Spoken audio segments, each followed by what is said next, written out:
সুপ্রভাত বন্ধুগণ, আজকে একটা নতুন ধরনের ভিডিও আপনাদের সামনে উপস্থাপন করব।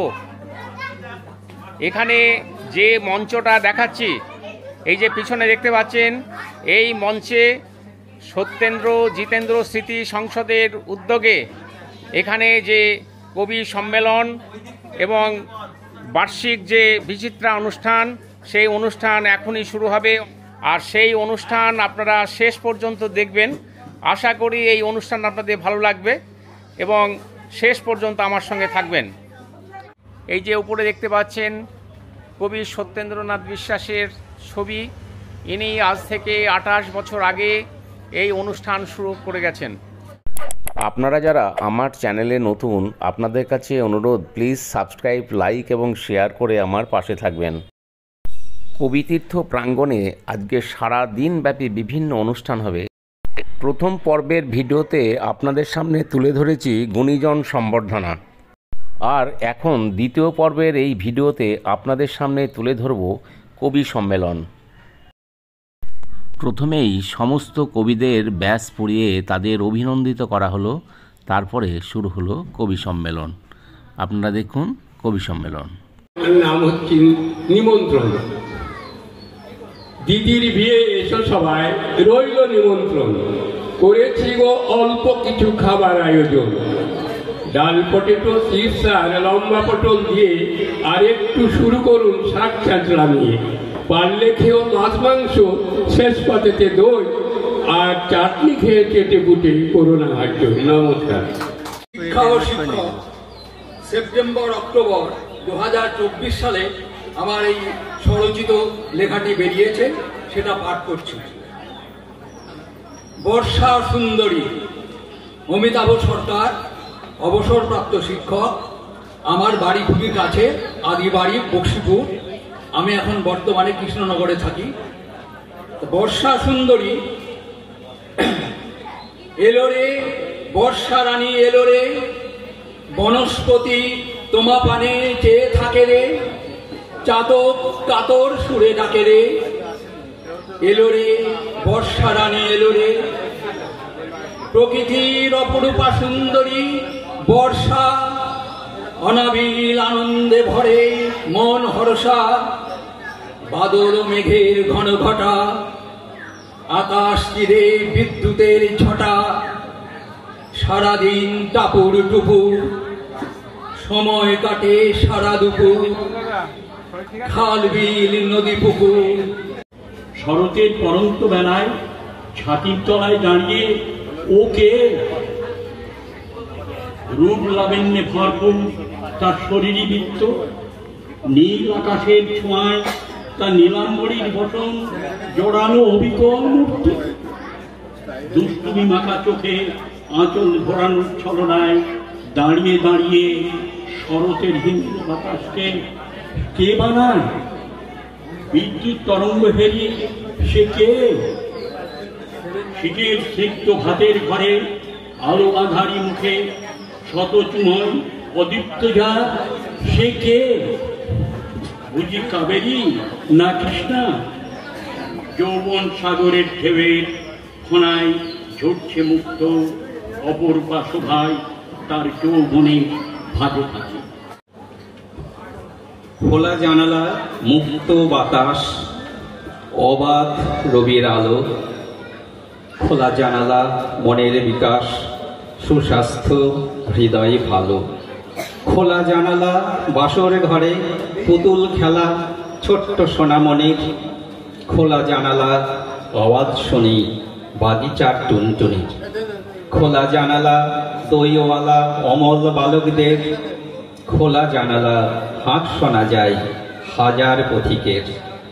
খোলা জানালা, কিশোরীর প্রেম ছড়িয়ে পড়ে পথে। খোলা জানালা, সদ্য কিশোর স্বপ্ন বিছায় মনোরথে। খোলা জানালা, আমসত্ত্ব আর শুকনো বড়ির ঝুড়ি। খোলা জানালা, দুষ্টু মিয়ার ফুকাফুকির লুকোচুরি। খোলা জানালা, ভ্রমর আসে প্রজাপতি দলে দলে। খোলা জানালা, মশার ভ্রমণ সান্ধ্য রাত্রিকালে। দোলা, এটা 2018 সালে কৃষ্টি পত্রিকায় প্রকাশিত। রঙ্গিলা সাজে প্রকৃতি আজ যেন কুমারী মেয়ে, নবপুষ্পের কচি পাপড়ি মধ্য দক্ষিণা বায়ে। বনমহুয়া মাতাল হলো বসন্ত আগমনে, মৌমাছি মন নিচ্ছে খবর উঠছে বনে বনে। শিমুল গাছের ডালে ডালে কে লাগালো আগুন, জবাব দিল কোকিল বন্ধু জানো না একটা ফাগুন। লালে লাল অশোক পলাশ রক্তরাগের মেলা, অনুরাগের স্নিগ্ধ ছোঁয়া দিচ্ছে গিয়ে গন্ডোলা। নমস্কার। কবিতার নাম 21শে ফেব্রুয়ারি। আজ 21শে ফেব্রুয়ারি, মনটা যে হয় ভারী। 21-এর বীর শহীদদের কবু কি ভুলতে পারি? বরকত জব্বার, রফিক সালাম আর শফিউর রহমান ভাষা আন্দোলনে ওরা সবাই দিল যে আত্মবলিদান। 21-এর কথা মাথায় রেখে সন্তানহারা মায়ের বুকের ব্যথা কে বুঝবে বলো? 21-এর কথা মাথায় রেখে সামনে এগিয়ে চলো। 21 আমার, 21 তোমার, 21-এর গান গাও। গঙ্গা পদ্মায় ভাটিয়ালির 21-এর তরি বাও। 21 এলেই শিমুল পলাশ ডালে ডালে ফোটে, ছোট থেকেই মায়ের ভাষা শিশুর ঠোঁটে ঠোঁটে। নমস্কার। প্রথম কবিতা রবীন্দ্রনাথ। বাগানে সব ফুলই তার কাছে আমাদের নিয়ে যায়। এমনকি যখন মানুষ তার গান গায়, নাটক দেখে কিংবা অভিনয় করতে করতে আরও এক বড় মনুষ্য সত্তার খোঁজ পায়, তখন তিনি প্রত্যক্ষ হয়ে ওঠেন।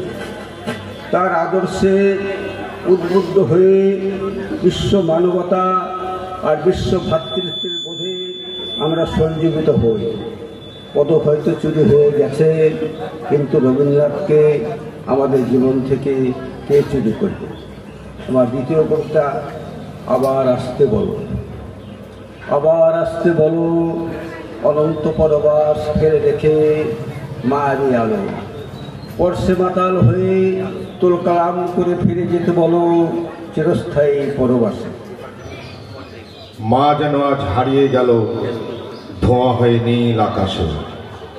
স্মৃতির ঝাঁপি খুলে দিয়ে শঙ্খমালার দেশে, ওই সবুজে ওই বাতাসে। মা যেন আজও আমার বুকে শারদ সুরের চিঠি। খুশির দেশে ঘুমিয়ে আছে নীল দিগন্তের চিঠি। মা, আমার ছেলেবেলা। স্মৃতির ঘুড়ি উড়িয়ে মা আজও কাছে আসো। তুমি আমার সর্বজয়া, আমি তোমার অপু। আজও কানে বাজে আমার তাল পাতারি ভেতু। বৌশালী রোদ আসবে আবার, খেজুর গুড়ের রস। জোনাক জ্বালা রাতে তুমি বাঁশ বাগানের চাঁদ। তোমার চোখ স্বপ্ন ছুঁয়ে আমার বড় হওয়া, কোথায় যেন মিলে গেল বইছে ঝোড়ো হাওয়া।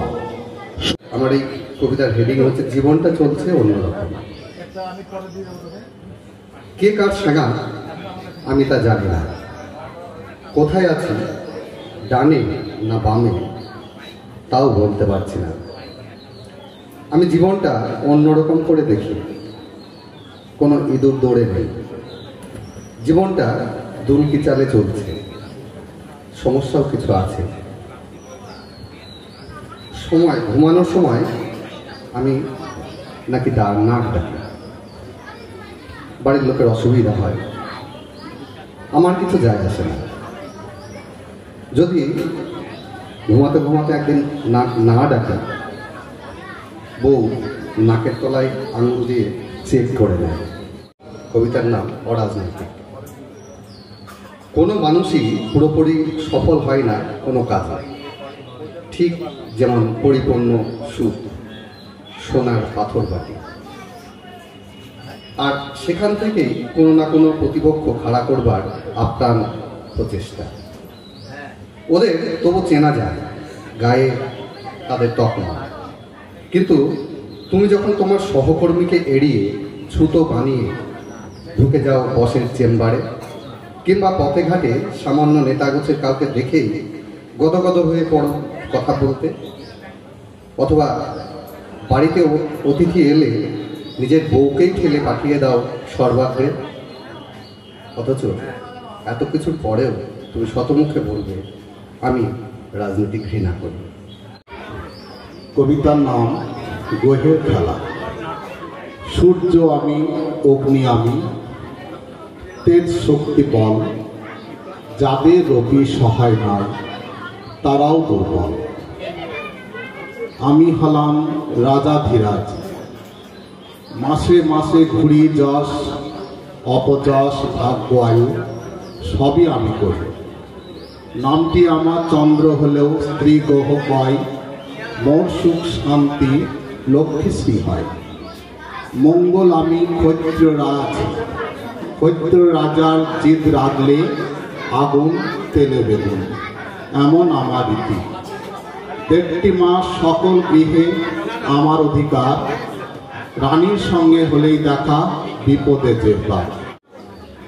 রুদ্ররস, রুদ্ররস হচ্ছে কেরলে যে ওয়েনার যে জায়গাটা, সেই জায়গায় একটা সুন্দর পরিবেশ, সে কেরল দেশের ওয়েনার। তা আমার খুব, আমি টিভিতে দেখে খুব ব্যথিত হয়েছিলাম। সেখানে সলিল সমাধি ঘটেছিল প্রচুর মানুষের। তারপরে আরেকটা কবিতা বলবো।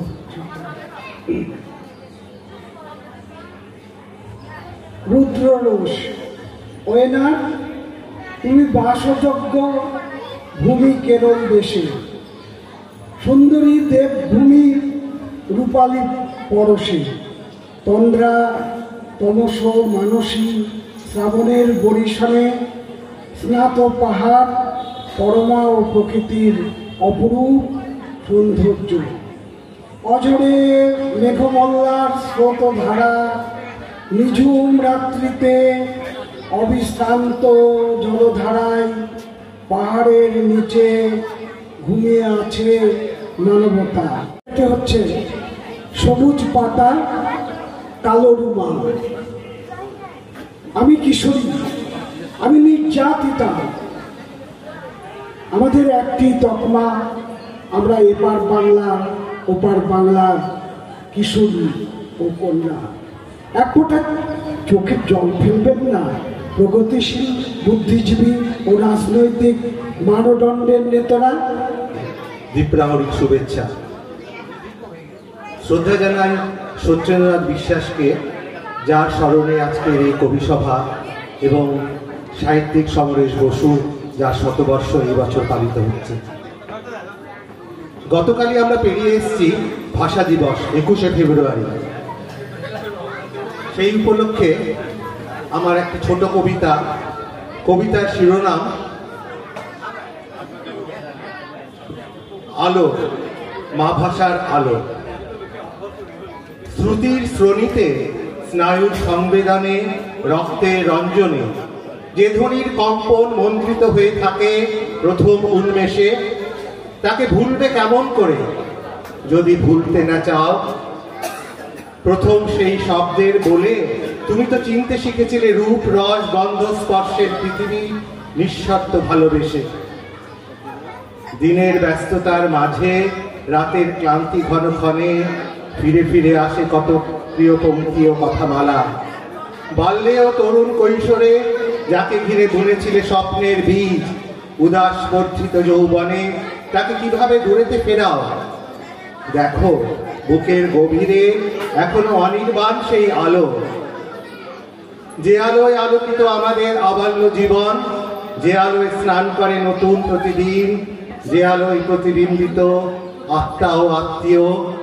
এসো তার পায়ে খুলে রাখি আরোপিত শস্ত্র ও বর্মগুলি। এসো ধ্বনি তুলি নিজস্ব ভাষায়, গড়ে তুলি নিজস্ব ভুবন। এখানে পাঠ করব সেই কবিতাটা আজ থেকে 1975 সালে লেখা, 1975 লেখা, এবং নির্ভীক সাহিত্য পত্রিকা, যার সম্পাদক ছিলেন বরেন ভট্টাচার্য, একজন সিপিআইএম নেতা সাহিত্যিক। তারই সম্পাদনায় নির্ভীক সাহিত্য পত্রিকা ইন্টারলি থেকে চলে, কলকাতা ইন্টারলি। সেই পত্রিকায় প্রথম প্রকাশ হয় এবং অনেক দিন পর আমার পুরানো সব কবিতাগুলো খোঁজাখুঁজি করার পর কবিতাটা আমি পেলাম। সেই কবিতাটা সরকার পাঠ করবে। কবিতাটার নাম হচ্ছে স্বাধীনতার অন্তরাল। অঝরে বাড়িধারা আসে নেমে তপ্ত দগ্ধ ধরণীর বুকে, হাউদাস দেখা যায় আজি গৃহরা সর্বহারা উদ্বাস্তুর মুখে। পৃথিবীর বক্ষ ভেদে নেমে আসে শতাব্দীর পুঞ্জীভূত গাঢ় অন্ধকার, আলোহীন প্রাণহীন মৃত্যুহীন দেহে। সহস্র মিলিত কণ্ঠে করে হাহাকার, দূরের মর্মর সৌদে উঠে জ্বলি। সংখ্যাহীন বৈদ্যুতিক আলো বেদনার অন্তরালে ক্ষীণ আশা নিয়ে বলে, মাগো প্রদীপটি জ্বালো। সভ্যতার অগ্নিবাণে জর্জরিত দেবতার শ্রেষ্ঠ দান মানব হৃদয়। কুকুর শৃগাল সম যথায় তথায় ফেরে, সুজলা সুফলা বাংলার মরুময়। মানুষের পৃথিবীতে চলিতেছে শয়তানের বিজয় উৎসব। এখানে পঞ্চবটি নেই, সোনার হরিণ ধরে দিতে আমাকে কেউ দেবে না প্ররোচনা। তবু যদি ওঁত পেতে থাকে শার্দুল, আমাকে দেখেই তার জিভে আসে জল। জিঘাংসায় কাঁপে তার তীক্ষ্ণ নখর, ধনু হাতে তাই পথে নামি। আমার তুনেরে রাখি কিছু শব্দভেদী পান। এই একটা। আর দ্বিতীয় কবিতা মাঠে। খেলতে পারিনি বলে ডুবো দিয়েছ, তাতে অবাক হব কেন? জানি যেদিন খেলেছি বিদ্যুতের মতো, তোমরাই করতালিতে মাঠ ভরিয়েছ। কাঁটাহীন কবেই বা হয়েছে গোলাপ, আবার নামবো মাঠে, প্রস্তুত থেকো হাসি নিয়ে। নমস্কার। হারিয়ে গেল এক উজ্জ্বল জ্যোতিষ্ক অনন্ত শূন্যে রেখাপথ ধরে। কাব্যপ্রেমী বাঙালির মনে বেদনার ছায়া, স্বজন হারানোর বিয়োগ ব্যথা। শব্দের পংক্তিমালা দিয়ে সৃজিত সৃষ্টি আপনাকে দিয়েছে শ্রেষ্ঠত্বের সম্মান। আপনার সৃজন মুখর কবিতার দুই বাংলাকে বেঁধেছে এক ঐক্য সূত্রে। সত্যেন্দ্রনাথ বিশ্বাস মহাশয়কে প্রণাম। চারিদিকে যুদ্ধের যে ভয়াবহ পরিস্থিতি, যে মানুষের ক্ষয়ক্ষতি, তার উপরে আমার একটি লেখা আপনাদের শোনাব। যুদ্ধ যন্ত্রণা, পথঘাট জনপ্রাণীহীন, বাড়ির জানালা দরজা সব বন্ধ, কেবল ভারী বুট, স্টেনগান আর বাতাসে বারুদের গন্ধ। কান ফাটা সাইরেনের আওয়াজ, আকাশে বোমারু বিমান, হানছে ক্ষেপণাস্ত্রের আঘাত, নিচে গোলা ছড়ে কামান। বেজেছে যুদ্ধের দামামা, চারিদিকে লেলিহান আগুন, শূন্য বাড়িঘর, পথে মৃতদেহ, এ যেন রক্তের ফাগুন। যুদ্ধবাজ সব দাঙ্গাবাজ ওরা, এটাই ওদের আসল রূপ। খুশিতে ভরে তাদের চোখ, যত উঁচু হয় মৃতের স্তূপ। মানবতার শত্রুরা চালায় লুণ্ঠন, কুক্ষিগত করে সম্পদ, শানিত অস্ত্রের শাসনে মানব জীবন হয়েছে রথ। দুটো প্রাসঙ্গিক ছোট কবিতা পড়ছি। প্রথম কবিতা খুশবু হাওয়া। দুর্নীতি ভিত্তি হলে চায়ের দোকানই ভবিষ্যৎ। কর্মহীনরা শামুকের ভিতর দেখে আর ভরসায় বুক কাঁপতে পারছে না। ভালো নেই ছানাপনা। চল সাপ হয়ে ছোবল মেরে ওঝা হয়ে ঝাড়ি। চল খেচুরামের ফাঁসির দাবি করে আবার রাস্তায় নেমে প্রতিবাদী হাঁটি। চল গাছের গোড়া কেটে বেশ কায়দা করে আবার গাছের আগায় জল ঢালি। জনগণ তুরুপের তাস হাতে দেবে তালি। শরতের আচট মাটি অনেকটাই আগাছা মুক্ত। শীতের বাগানে সাত সকালে জল ঢালছেন মালি। ভঙ্গুর স্মৃতি পাড় ভাঙে, জমে ওঠে পলি। নমস্কার, আমি প্রথমে আপনাদের একটি কবিতা শোনাচ্ছি, পরে আমার একটা খ্যাপামি আছে, সেটাতে যাবো কি যাব না ভাবছি। আমার কবিতা কবে ফিরে আসবে। অদ্ভুত এক অন্ধকার নেমেছে বাংলায়। প্রতিদিন সবুজের দগ্ধ বুকে ঝরে ঝরে পড়ছে রক্ত লেখা। জুঁই চামেলির বনে খেলা করছে অন্ধ নষ্ট কীট। বিবর্ণ বাংলার মুখ পুড়ছে অ্যাসিডে। শান্তিকে আমরা তুলেছি চিতায়, ধর্ষিতা কুমারী বিশ্বাস। প্রতিদিন উদ্বেগ, অনেকের সত্তা নিয়ে এই বেঁচে থাকা। প্রতিদিন পুড়ে যায় হৃদয়ের কোমল গান্ধার। এ সময় এক দারুণ দুঃসময়। এ সময় এক বিবেকের মরা লাশ। প্রতিদিন যারা ছিল, এতদিন যারা ছিল সুচতুর মুখোশে আড়াল, এতদিন যারা চোখ ঢেকে রেখেছিল শৌখিন চশমায়, এতদিন যারা নেকড়ের মতো চৌকস দাঁত নখ, সব ভেঙে চুরে গেছে। তবু রক্তবীজ ওরা ফিরে ফিরে আসে হামাগুড়ি দিয়ে যত অদ্ভুত কঙ্কাল। মাগো, কবে শেষ হবে হননের এই সংসপ্তাহ? কবে তুমি পুণ্যস্নান সেরে স্নেহময়ী সবুজ ঘাসের বুকে সূচি স্নিগ্ধ পদচিহ্ন এঁকে ফিরে আসবে এই বাংলার বিষণ্ণ উঠোনে? আমি কি সঙ্গীত পরিবেশন করতে চাই, যদি বা 80 বছর বয়সে গলায় আর ঠিক সেই ঝঙ্কার আসে না, তো আমি চেষ্টা করছি।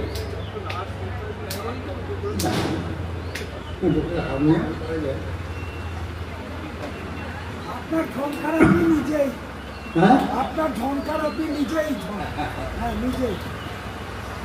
তোমার সুরের ধারা ঝরে যেথায় তারি পারে, তোমার সুরের ধারা ঝরে যেথায় তারি পারে, দেবে কি গো বাসা আমায়, দেবে কি একটি ধারে তোমার সুরের ধারা ঝরে যেথায় তারি পারে, বাঁধিব ভরি ভরি তোমার সুরের ধারা ঝরে যেথায় তারি পারে। আমারও নীরব বেলা সেই তোমারি সুরে সুরে, আমারও নীরব বেলা ফুলের ভিতর মধুর মধুর উঠবে পুরে। আমারও নীরব বেলা আমার দিন ফুরাবে,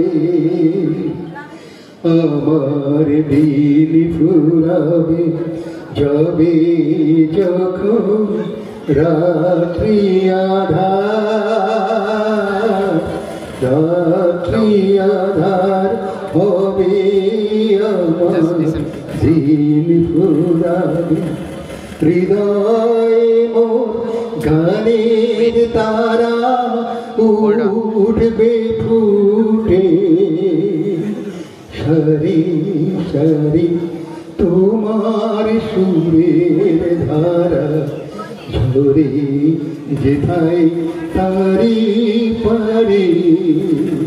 আমার প্রিয় বর্ণমালার বাঁধন খোলা অমর সন্দীপন, 21 এলে কি আশ্বাসে রক্ত ভাসে ঢাকার রাজপথে, 21 এলেই রক্ত নাচে কি মুদ্রাতে স্বজন হারা ক্ষতে, 21 এলেই অয়া কখন কি উচ্ছ্বাসে সংবেদী হয়ে ওঠা, 21 এলেই প্রাণের কথা এমন করে গোলাপ হয়ে ফোটা, 21 এলেই ভুবন জুড়ে প্রাণের সুরে মাতৃভাষার গান, 21 এলেই প্লাবনে শ্রাবণের মনের গোপন চরাচর ভাসমান, 21 এলেই নিকালো উঠোনে আপন খুশিতে মনের কথাটি বলা, 21 এলেই উথাল পাথাল তোলপাড় যেন গভীর বুকের তলা,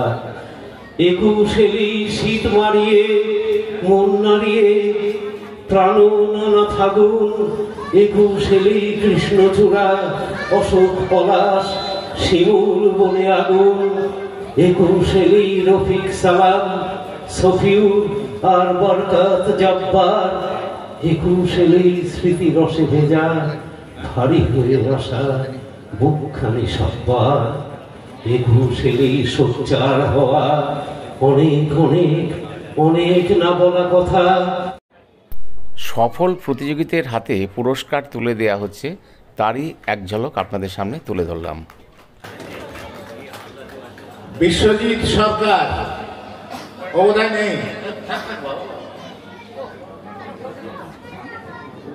তৃতীয় অঙ্কিতা মণ্ডল,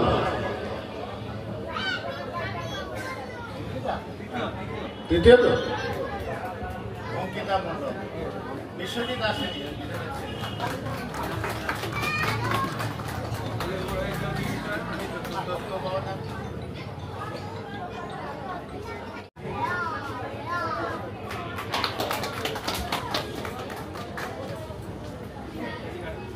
আসলে বিশ্বজিৎ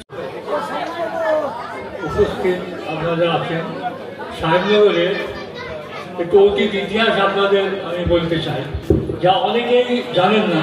আমাদের এখানকার কিংবা বাইরেকার এই যে স্মৃতি সংসদে আমাদের কবি সত্যনারায়ণ বিশ্বাসের মানে ইচ্ছাতে যে একটা সুন্দর অনুষ্ঠান চালু হয়েছে, এখানে আমরা অনেক গুণীজন বাইরে থেকে সাহিত্যিক কবি তাদের আমরা এখানে পাচ্ছি, কিন্তু এই সাহেবনগরের একটা অতীত ইতিহাস আছে যা নদিয়া জেলায় অন্য কোনো জায়গাতে নাই। এই যে এর আগে আমাদের প্রাক্তন পলাশিবাড়ি বিজয় সাহেব বলে হুমায়ুন কবিরের কথা, আমি সেই সম্বন্ধে একটু বলি। হুমায়ুন কবিরের সঙ্গে আমি প্রায় ঘন্টা দুয়ে বসে ওনার সঙ্গে গল্প করেছি। হ্যাঁ, আমার বয়স তখন কমই হবে, আমি 9-এ পড়ি। উনি সাহেবনগর কৃষিশিল্প প্রতিষ্ঠানে উনি এসেছিলেন, সঙ্গে এসেছিলেন জাতীয় অধ্যাপক সত্যেন বসু, আপনারা জানেন। সত্যের কাছে বিপ্লবের ইতিহাস, হরিপদ চট্টোপাধ্যায় একজন স্বদেশী বিপ্লবী ছিলেন। শুধু তাই নয়, সাহেবনগরে তারাপদ বিশ্বাস, রমেশচন্দ্র গোস্বামী, সত্যব্রত চক্রবর্তী, বিভিন্ন সব বিপ্লবী। এবং সাহেবনগর কৃষিশিল্প প্রতিষ্ঠান যেটা নদীর ধারে, সেটা বিপ্লবীদেরই জায়গা, বিপ্লবীদের গোপন আড্ডা। বালিকা বহু বিপ্লবী এখানে আত্মগোপন করে থাকতেন। সেই জন্যে সেই পর্ব চলে যাওয়ার পর নতুন করে আমাদের কবি সত্যনারায়ণ বিশ্বাসের চেষ্টায় এই যে সংসদ তৈরি হয়েছে, এখানে আমরা অনেক সাহিত্যিক, অনেক কবি, অনেক মানুষের গুণীজনদের এখানে আমরা পাচ্ছি। মধ্যে এটা গ্যাপ পড়ে গেছিল, তার জন্য আমি আজকের এই অনুষ্ঠানে আমি স্মৃতি সংসদের যে সভাপতি এবং সম্পাদক তাদের আমি আন্তরিকভাবে ধন্যবাদ জানাই। এইটা যেন আরও সুন্দরভাবে প্রতি বছর আরও বড় হয় এবং আরও বিদ্য এবং সাহিত্যিক কবি বাইরে থেকে আরও আসে, আলোচনা হয়, গ্রামের মধ্যে একটা প্রসার এবং প্রচার হয়। এই বলে সবাইকে আমার অভিনন্দন জানিয়ে আমার বক্তব্য শেষ করছি। এটি একটি নিয়মতান্ত্রিক বিষয়। সভার সমাপ্তি লগ্নে সভাপতির কিছু কথা, এটা একটা পরম্পরা। কিন্তু সুদীর্ঘ সময় আপনারা যেভাবে ধৈর্য ধরে বসে আছেন এবং তার প্রায় 12 আনায় চলে গেছেন সঙ্গত কারণে, আর আমি আপনাদের বেশি বিরক্ত করতে চাইছি না, তবু দু একটি কথা না বললেই নয়। আজকে আমার একটা খুব সুখের দিন এবং দুঃখের দিন। এই অনুষ্ঠানটি হবার কথা ছিল প্রথমে 16 তারিখে কলকাতাতে। 16 তারিখে আমার একটা অনুষ্ঠান ছিল, খুব বড় মাপের অনুষ্ঠান। তা আমি এনাদের বলেছিলাম যে 16 তারিখে আমি এই অনুষ্ঠানে থাকতে আমার অসুবিধা আছে। বলে আপনি ডেট বলুন। 22 তারিখে আপনার প্রোগ্রাম নেই তো? আমার না, 22 তারিখে প্রোগ্রাম নেই। সেই অনুসারে হিমাদ্রি 22 তারিখে আজকের এই অনুষ্ঠানের ব্যবস্থা করেন। পরে কলকাতার যিনি আয়োজক তিনি ডেট চেঞ্জ করে 22 তারিখে ফেলিয়েছেন। 22 তারিখে ফেলানোর পরে আমাকে জানাচ্ছেন যে 22 তারিখে আসতে হবে। আমার পৃথিবী উল্টিয়ে গেলেও আমি 22 তারিখে সাহেবনগর ছাড়া অন্য কোনো অনুষ্ঠানে যেতে পারবো না। আমার অনুমতি নিয়ে তারা ডেট চেঞ্জ করেছেন। কলকাতাতে আজকেই এই মুহূর্তে আমার 2খানা বই সেখানে উদ্বোধন হচ্ছে। আমার লেখা 2খানা বই আজ উদ্বোধন হচ্ছে এবং বড় মাপের অনুষ্ঠান আলিয়া ইউনিভার্সিটি অডিটোরিয়ামে। কিন্তু তার চেয়ে আমি এটাকে আমার প্রাণের অনুষ্ঠান হিসাবে আমি মর্যাদা দিতে চেয়েছি এবং দেবই। কারণ এই বাড়ির যে প্রাণ পুরুষ, যার আত্মা এখন আমাদেরকে উজ্জীবিত করছেন, তার সঙ্গে ছিল আমার একটি অদ্ভুত আত্মিক সম্পর্ক। আমি জীবনে অনেক কবি সাহিত্যের সঙ্গে মেলামেশা করেছি, কিন্তু সত্যেন দাস স্মৃতি আমি কোনোদিন ভুলতে পারবো না। এই জন্যই যে একটি আদ্যপান্ত সাহিত্য মনস্ক কবি স্বভাব সত্যেন দার ভেতরে সব সময় মৌ করত। তাকে দেখলেই বোঝা যেত তিনি একটি রুচিশীল সংস্কৃতিবান মানুষ। তাঁর যে হৃদয়ের ঔদার্য, হৃদয়ের উত্তাপ, ভালোবাসার যে নিবিড় স্নেহ আমি পেয়েছি, ফলে তাকে আমি কোনোদিন আশ্রয় করতে পারবো না। এবং এই যে একটা গ্রামে অপসংস্কৃতি যখন আমাদেরকে গ্রাস করছে চারিদিক থেকে, সেই আবহে, সেই পরিমণ্ডলে তিনি যে তার পরিবারটিকে একটি কবিতীর্থ হিসাবে, যথার্থ অর্থেই কবিতীর্থ হিসাবে যে এখানে তিনি রচনা করেছেন এবং একে পল্লবিত করার জন্য স্বপ্ন দেখেছেন, এটি একটি বিরল দৃষ্টান্ত আজকের এই ভোগবাদী বস্তুতান্ত্রিক জীবন ব্যবস্থায়। তিনি যে 3জন পুত্র রেখে গেছেন, সুপুত্র হল পিতার সম্পদ, সুপুত্র হল পিতার সম্পদ। তিনি যেভাবে তাঁর ছেলেদেরকে পুষ্ট করে রেখে গেছেন সংস্কৃতির চর্চার পীঠস্থানে, বেদিমূলে, একজন সুভাষ বিশ্বাস, সে রীতিমতো অত্যন্ত শক্ত কলনি, অত্যন্ত পাওয়ারফুল লেখনী তার। সে রেডিওতে, আকাশবাণীতে, প্রাত্যহিকীতে প্রায় ফিচার লেখে এবং সেটা পঠিত হয় এবং অত্যন্ত সাহিত্য গন্ধি সেই সব রচনা বলে। আরেক ভাই সেই সোমনাথ, সেই এই এলাকার যে প্রতিভাবান ছেলে মেয়ে, বিশেষ করে পিছিয়ে পড়া মেয়েরা, তাদেরকে খেলার জগতে প্রতিষ্ঠিত করার জন্য অনলস প্রয়াসের প্রতীক। আর তাদের বড় ভাই দাদা হিমাদ্রি, সে সকলের মাথায় বসে, যেমন মহাভারতের পঞ্চপাণ্ডবের মাথায় যেমন বসেছিলেন তাদের দাদা ধৃতরাষ্ট্র, সেইভাবেই তিনি সকলের মাথায় বসে সুন্দরভাবে এই পরিচালনার দিকটিকে তিনি দেখে যাচ্ছেন এবং বৃহত্তর বঙ্গে সর্বত্র তাঁর ভূমিকা রয়েছে ছড়ানো।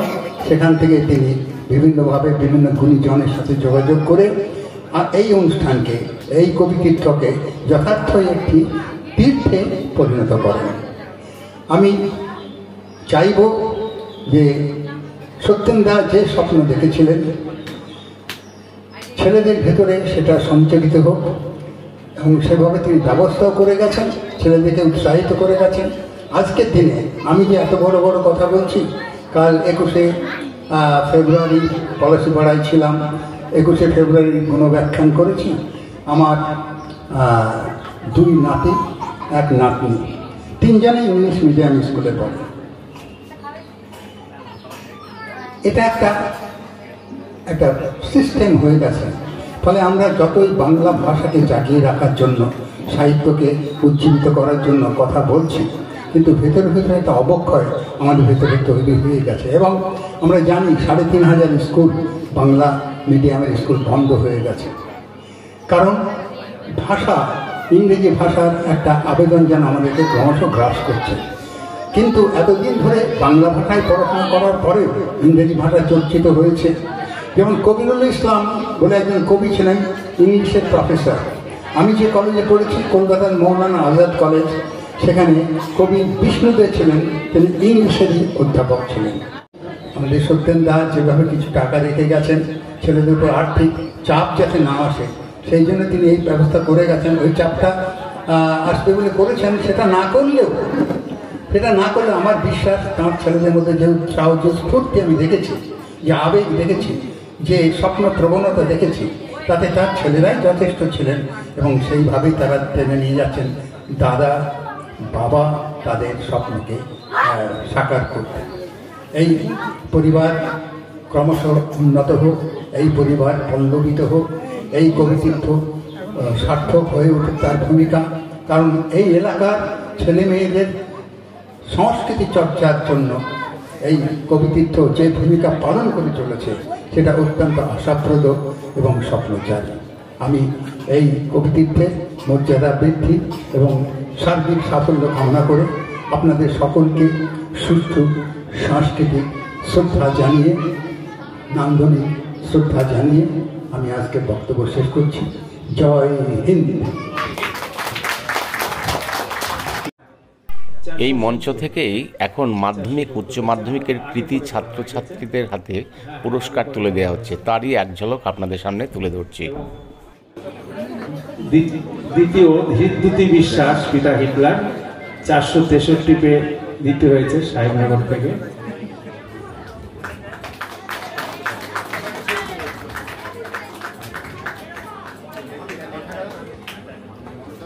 পৃথা মণ্ডল, পৃথা বোধহয় আসেনি, তার পক্ষ থেকে প্রবেশ মণ্ডল বাবা এসেছেন, বাবুপাড়ার 455 পেয়ে তৃতীয় হয়েছে।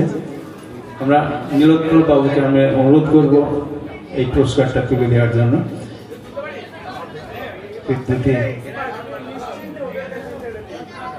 তারপর প্রবেশ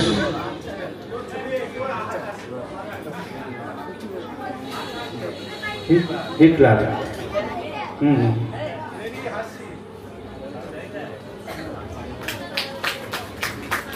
এরপরে পৃথা মণ্ডল আসতে পারেননি পড়াশোনার জন্য, প্রবেশ মণ্ডল তার হয়ে নিচ্ছে। হ্যাঁ, পৃষ্ঠা, ওখানে তো পৃষ্ঠা, প্রবেশ মণ্ডল তুলে হয়েছে। সত্যনাথ বাবু অনুরোধ করবো, আর 455 পেয়ে তৃতীয় হয়েছে, আসতে পারেনি, তার হয়ে পিতা প্রবেশ মণ্ডল। প্রথমে আমি ডাকবো অনিক মণ্ডল, পিতা কনজ কুমার মণ্ডল, পোতারপাড়ায় বাড়ি, 660 হাই স্কুলে 603 নম্বর পেয়ে প্রথম হয়েছে। আজকে আমাদের ভবিষ্যৎ এই সমস্ত ছাত্রছাত্রী আজকে এই মঞ্চ থেকে তাদেরকে উৎসাহ দেওয়ার জন্য আমরা জীবনে বড় হোক, অনেক অনেক দূর পৌঁছাক, আমরা সেই আশীর্বাদ করছি যতন রায় চৌধুরী মহাশয়।